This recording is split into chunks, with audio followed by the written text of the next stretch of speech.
انتخابات کے نتائج مکمل ہو جائیں تو حکومت بنانے پر دوسروں سے بات چیت کریں گے۔ رہنما مسلم نون اسحاق ڈار کا عوام کو انتخابی نتائج کے حوالے سے افواہوں پر کان نہ دھرنے کا مشورہ، کہتے ہیں سیکیورٹی خدشات کے باعث موبائل سروس بند کی گئی، جس کے باعث مسائل کا سامنا کرنا پڑا۔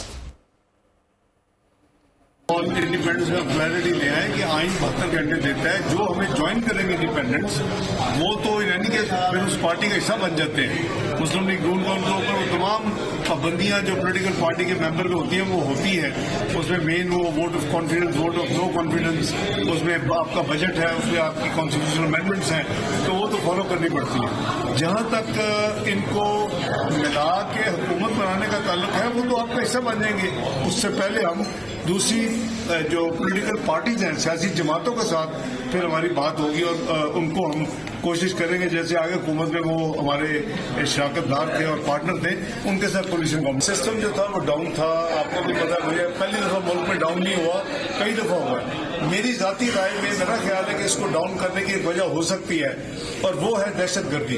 تو میں سمجھتا ہوں کہ یہ ایک سیکیورٹی بھی یہ فیصلہ ہو سکتا ہے، لیکن اس کا جو ایگزیکٹ جواب تو الیکشن کمیشن پاکستان دے سکتا ہے یا INTV منسٹری دے سکتی ہے۔